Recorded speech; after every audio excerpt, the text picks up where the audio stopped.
हाँ दोस्तों, हम अपने संविधान भारतीय संविधान में आज चौथा वीडियो लेके आए हैं जो कि संबंधित है मूल कर्तव्य से। मूल कर्तव्य इससे पहले मूल कर्तव्य शुरू करने से पहले हम आपको बता दें कि हमने इससे पहले 3 वीडियो पे बात कर चुके हैं अपने संविधान से रिलेटेड। जो पहला वीडियो अपना था वो प्रस्तावना से संबंधित था, दूसरा वीडियो अपना संविधान निर्माण से संबंधित था और तीसरा वीडियो जो था वो संविधान की क्या विशेषताएं हैं इससे संबंधित था। चौथा बहुत ही इम्पोर्टेंट वीडियो है जो मूल कर्तव्य के बारे में हम लोग चर्चा करेंगे। इस पे हमेशा पीटी में क्वेश्चन हमेशा पूछे गए हैं, चाहे वो पीसीएस रहा हो, चाहे यूपीएससी रहा हो, चाहे एसएससी रहे हो, इस पे हमेशा क्वेश्चन पूछे गए हैं। अगर हम मूल कर्तव्य की बात करें तो हम मूल कर्तव्य में जानेंगे कि मूल कर्तव्य आखिर है क्या, है ना। इसके बारे में जानेंगे कि मूल कर्तव्य क्या है, फिर ये जानेंगे कि इनका संवैधानिक उपबंध क्या है, संविधान में इनकी स्थिति क्या है, कहाँ पे मेंशन है, इनकी बात कहाँ पे की गई है। उसके बाद हम जानेंगे कि इनके में क्या ये वाद योग्य है या नहीं है। इन सारी चीजों के बारे में हम चर्चा करेंगे। उसके बाद हम एक ब्रीफली देखेंगे कि कितने मूल कर्तव्य अपने यहाँ मेंशन है, इनको हम देखते हुए चलेंगे। ठीक है, तो चलिए हम वीडियो की शुरुआत करते हैं। आप ध्यान से वीडियो को सुनिएगा और देखिएगा। सबसे पहले हम बात करेंगे कि मूल कर्तव्य है क्या। ठीक है, आपको पता होगा कि मूल कर्तव्य में इससे पहले क्वेश्चन भी पूछा गया था, शायद यूपीएससी था, इसमें पूछा गया था कि क्या मूल अधिकार और मूल कर्तव्य एक दूसरे के पूरक हैं कि नहीं पूरक हैं ना। ऐसा क्वेश्चन करके आया हुआ था। तो आपको हम बता दें एक चीज कि जो अपना भारतीय संविधान में जो मूल अधिकार है ना, उसके साथ साथ जो मूल कर्तव्य को स्थान जब दिया गया, इससे पहले तो स्थान था नहीं, इसके बारे में हम बात करेंगे कब आया ये।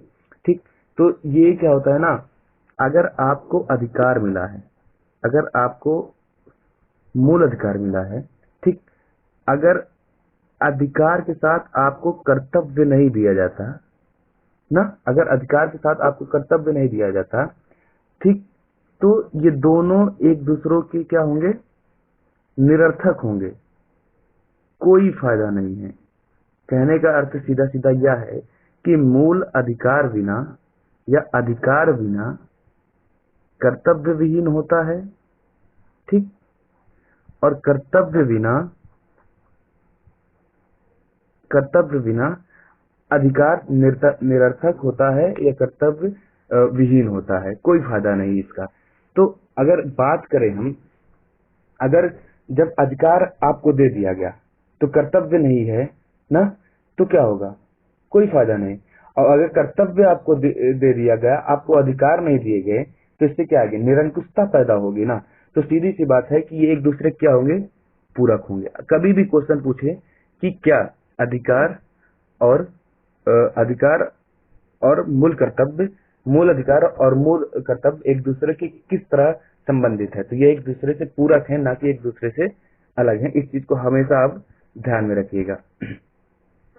दूसरी बात ये कि आपको एक चीज पता होना चाहिए कि विश्व में लगभग जितने भी लोकतांत्रिक देश हैं, जितने भी लोकतांत्रिक देश हैं, जितनी भी डेमोक्रेसी है, उनमें आपको फंडामेंटल राइट्स तो मिलेंगे, ठीक, मूल अधिकार तो मिलेंगे, लेकिन सारे लोकतांत्रिक देशों में फंडामेंटल ड्यूटीज हो, मूल कर्तव्य हो, यह जरूरी नहीं है।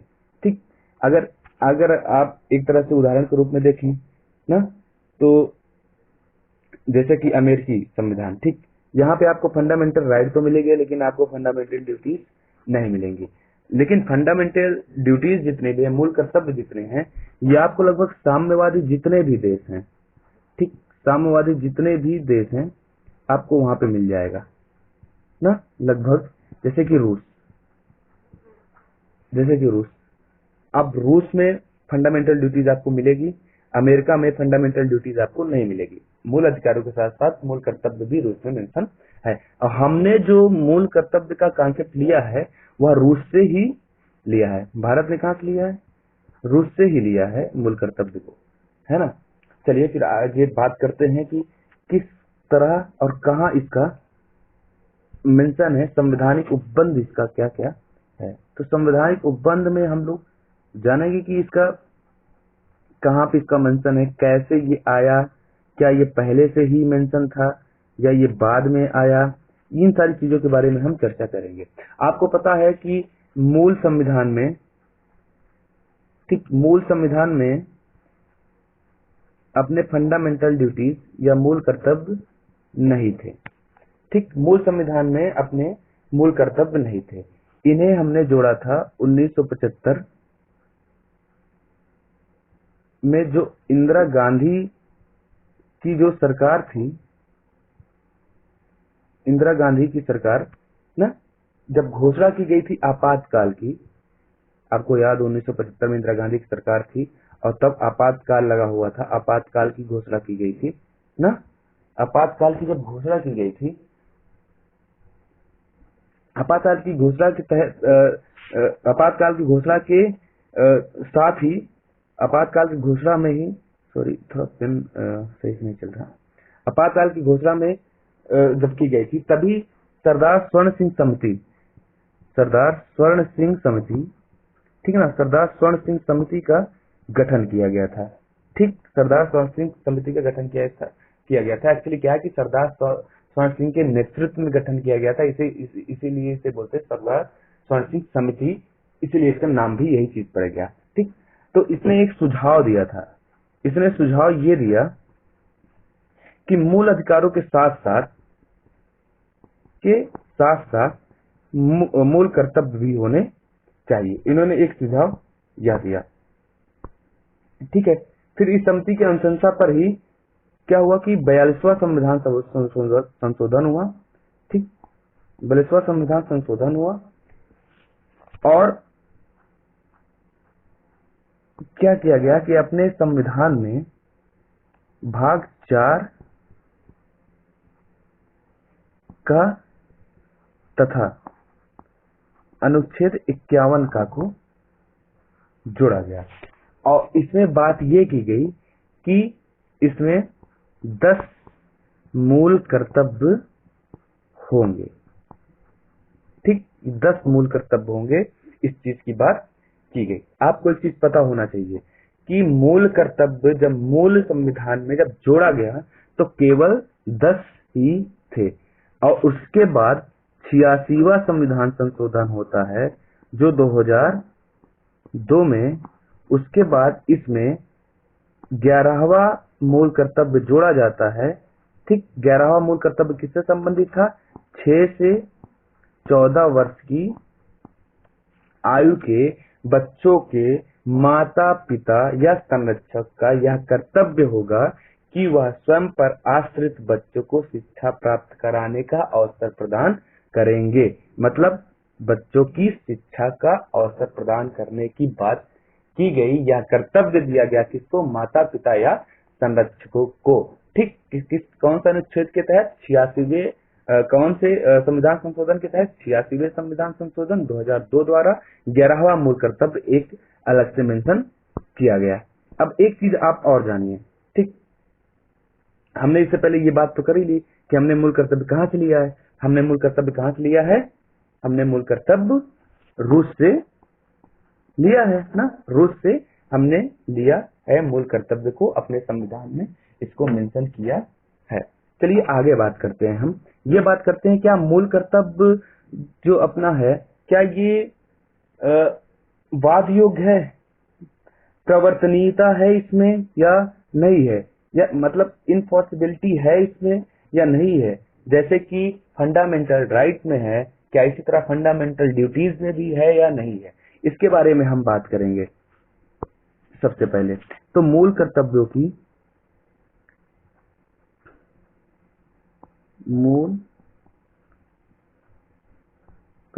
की प्रवर्तनीयता ना क्या है, इसके बारे में हम बात करेंगे। मूल कर्तव्यों की प्रवर्तनीयता के बारे में बात करें तो एक चीज सीधा सा फैक्चुअल डिटेल जो हमेशा यूपीएससी एसएससी या यूपीपीसीएस से पूछा जाता रहा है, ये कि नहीं, मूल कर्तव्य न्यायालय द्वारा कभी भी प्रवृत्त नहीं कराए जा सकते। मतलब फोर्सबिलिटी इनमें नहीं है, इनफोर्सबिलिटी इनमें नहीं है, इनको न्यायालय में जाके लागू नहीं कराया जा सकता। यह क्या है? मतलब सीधी सी बात है कि अगर कोई नागरिक द्वारा मूल कर्तव्यों का पालन नहीं किया जा रहा तो क्या होगा, न्यायालय द्वारा उसे दंडित नहीं किया जा सकता। जैसे कि अगर हम हैं किसी दूसरे नागरिक का हनन करते हैं या फिर फंडामेंटल राइट में जो बातें कही गई हैं उसके अनुसार हम नहीं चलते हैं या फिर सरकार ऐसा काम नहीं करती है, तो सरकार के साथ हमें भी दंडित किया जा सकता है अगर हम किसी के मूल अधिकारों का हनन करते हैं तो। परंतु अगर फंडामेंटल ड्यूटीज की बात करें तो ऐसा कुछ नहीं है। अगर आपको कुछ फंडामेंटल ड्यूटीज जो दी गई हैं 11, उनमें से आप किसी चीज को नहीं मानते हैं तो आपके ऊपर कोई दंडिक कार्रवाई न्यायालय में नहीं की जा सकती है। जैसे कि आप देखें डीपीएसपी है, सेम उसी तरह फंडामेंटल ड्यूटीज भी है, ये दोनों इस चीज में समान है। किस चीज में, प्रवर्तनीयता में, मतलब वाद योग्य नहीं है। इस चीज को याद रखिएगा कि यह वाद योग्य नहीं है। एक सीधी सी बात, इस पे हमेशा क्वेश्चन पूछे गए हैं, हमेशा क्वेश्चन पूछे जाते रहे हैं और आगे भी पूछे जाने की संभावना है एसएससी जैसे एग्जामों में, ठीक है। लेकिन एक चीज याद रखिएगा, फंडामेंटल ड्यूटीज में क्या होता है ना कि कुछ चीजें होती हैं, ठीक, कई मामले हैं जो न्यायालय में आए, ठीक, जिनमें कहा भी गया कि जैसे मूल अधिकार हैं ना, जैसे मूल अधिकार हैं तो उनको आपने वाद योग्य बना दिया। फंडामेंटल ड्यूटीज को आप याद भी क्यों नहीं बना सकते?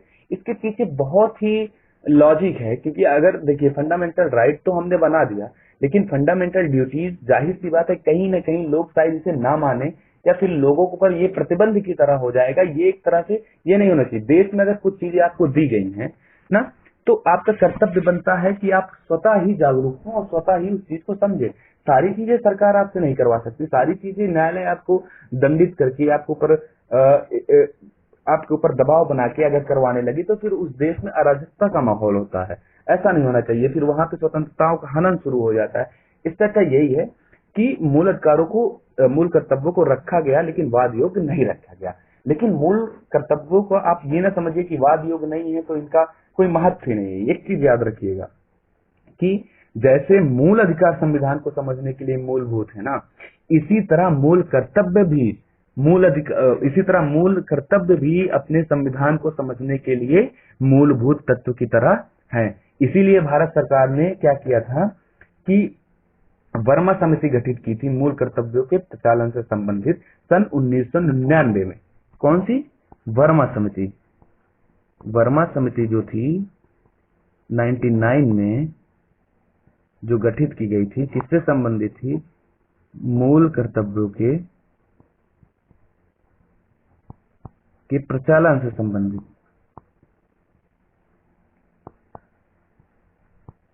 ठीक, प्रचालन से संबंधित समिति का गठन किया था। इस समिति ने अपनी रिपोर्ट दी थी और इस रिपोर्ट में क्या कहा गया था?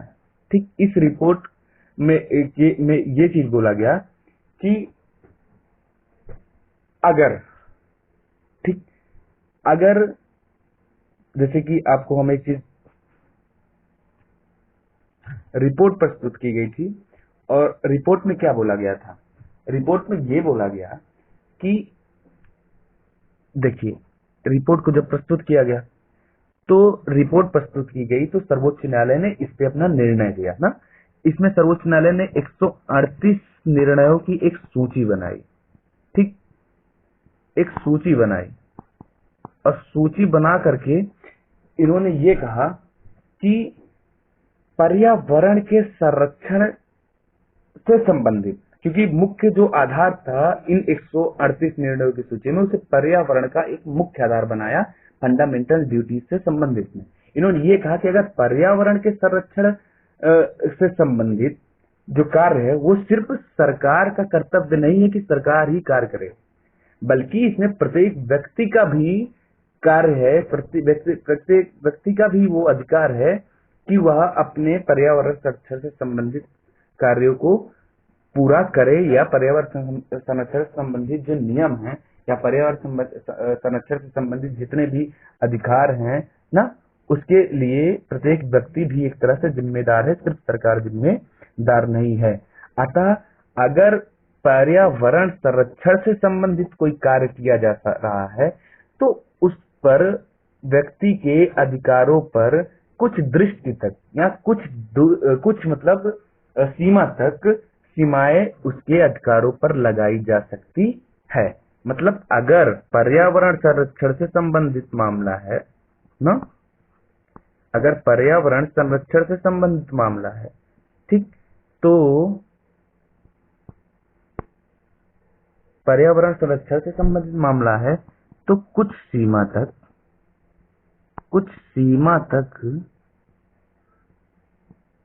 तक व्यक्ति के जो अधिकार हैं, व्यक्ति के जो अधिकार दिए गए हैं ना, व्यक्ति के जो अधिकार दिए गए हैं उस पे क्या किया जा सकता है, उस पे सीमाएं आरोपित की जा सकती हैं, आरोपित की जा सकती है। तो अब बताइए, अब यहाँ पे क्या हुआ आपको, अभी हम अगर फंडामेंटल उसकी बात करेंगे, ड्यूटीज की बात करेंगे, तो फंडामेंटल ड्यूटीज में एक चीज ये भी बोली गई है कि प्राकृतिक पर्यावरण की, जिसके अंतर्गत वन, झील, नदी और वन्य जीव आते हैं, रक्षा करे और उसका संवर्धन करे तथा प्राणी मात्र के प्रति दया भाव रखें ना, ये चीज मेंशन है। अगर इसकी बात आती है, इसको ही आधार सुप्रीम कोर्ट ने बनाया और उसने कहा कि अगर इस चीज की बात आती है और सरकार कुछ काम करती है तो कुछ सीमाओं तक व्यक्ति के मूल अधिकारों को सीमाएं आरोपित की जा सकती है, ठीक ना, ये चीजें रही। अब आगे चलिए हम चलते हैं और आगे हम बात करेंगे कैसे, ठीक। हमने अभी क्या बात किया, हमने बात किया कि मूल कर्तव्य और मूल अधिकार किस तरह एक दूसरे से पूरक हैं। फिर दूसरा हमने बात किया कि इसका संवैधानिक उपबंध क्या है ना। फिर तीसरा हमने बात किया कि इसकी प्रवर्तनीयता पर बात किया। फिर अब चौथा हमको जो बात करना है, चौथा ये बात करना है कि किस तरह से, ठीक, मूल अधिकारों का महत्व है अपने देश के अंदर, तो इनका महत्व क्या है इसके बारे में हम लोग चर्चा करेंगे। हाँ, चलिए, तो मूल अधिकारों के महत्व के बारे में हम लोग चर्चा करते हैं। तो मूल अधिकारों का जो महत्व है, महत्व डालते हैं ना। अब मूल अधिकारों का महत्व क्या है, देखिए मूल अधिकार क्या है। मूल अधिकार एक तरह से सचेतक की तरह है ना, एक तरह से क्या है, सचेतक की तरह है। किस तरह सचेतक की तरह, जैसे नागरिकों को क्या करते हैं, अपने देश, अपने समाज ना, अपने देश, अपने समाज, ठीक, तथा अपने लोगों के प्रति क्या होता है, ये बताते हैं, सचेत करते हैं कि आपका इनके प्रति कुछ कर्तव्य है जिसके लिए आपको हमेशा तैयार रहना चाहिए, ठीक। मतलब अपने देश, अपने समाज तथा लोगों के प्रति जो उनका कर्तव्य है उसके बारे में इनको जानकारी रखने में मदद करता है, एक तरह से क्या, अपना मूल कर्तव्य, ठीक है। तो देश, समाज ना, लोग क्या करता है, इनको एक तरह से मदद करता है, सचेतक के रूप में मदद करता है इनके जी। दूसरा ये कि ये नागरिकों के अंदर, अपने देश के अंदर जो नागरिक है उनके अंदर एक तरह से अनुशासन, ठीक है, एक तरह से अनुशासन और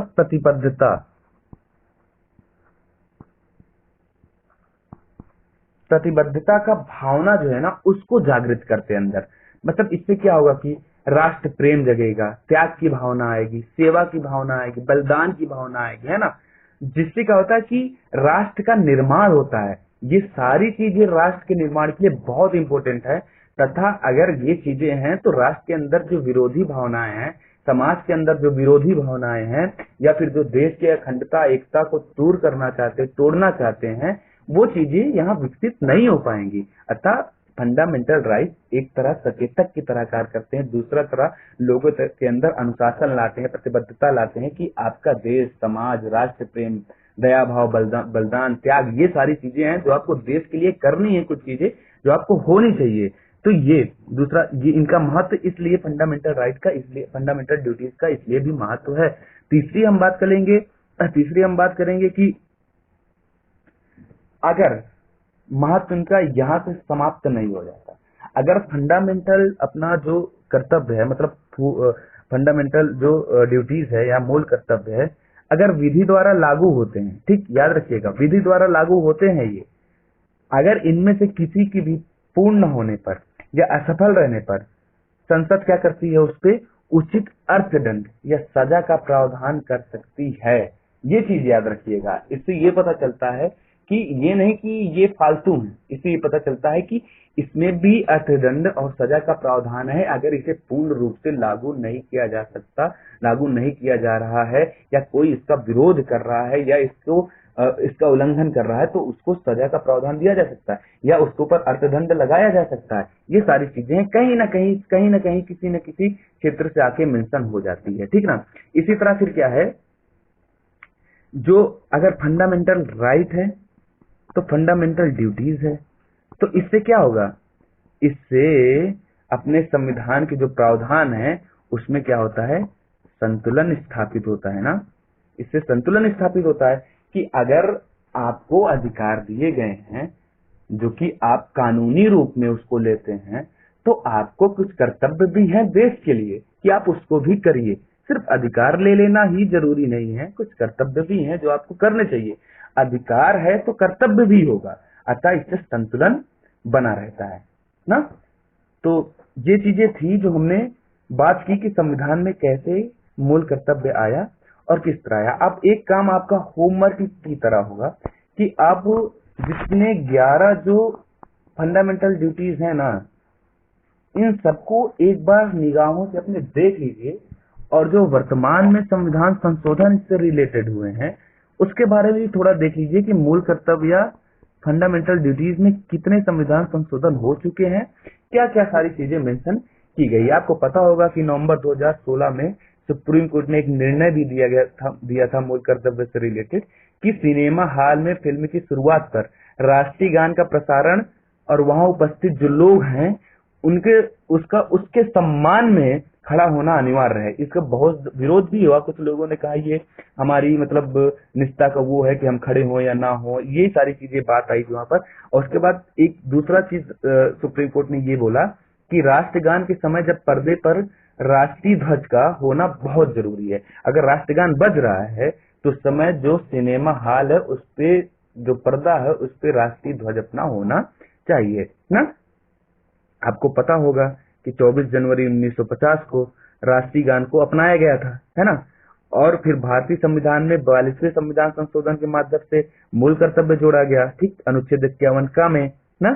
और 51 का के का में ही बोला गया है कि संविधान का पालन करें, ठीक, संविधान का पालन करें ना, संविधान का पालन करें और उसके जो आदर्श हैं, संस्थाएं हैं और राष्ट्र ध्वज हैं, जो राष्ट्रगान है, उसका क्या करें, आदर करें, है ना, आदर करें। ये चीज मेंशन की गई। इसी को आधार बना के सुप्रीम कोर्ट ने 2016 में ये निर्णय अपना दिया था। इसमें बहुत सा डिबेट भी हुआ था, डिबेट का इशू यहाँ पे सारी चीजें आई थी। अब इसके बाद हम लोग अब मिलेंगे अपना अगला वीडियो लेकर के। तब तक के लिए बहुत बहुत धन्यवाद। Thank you so much.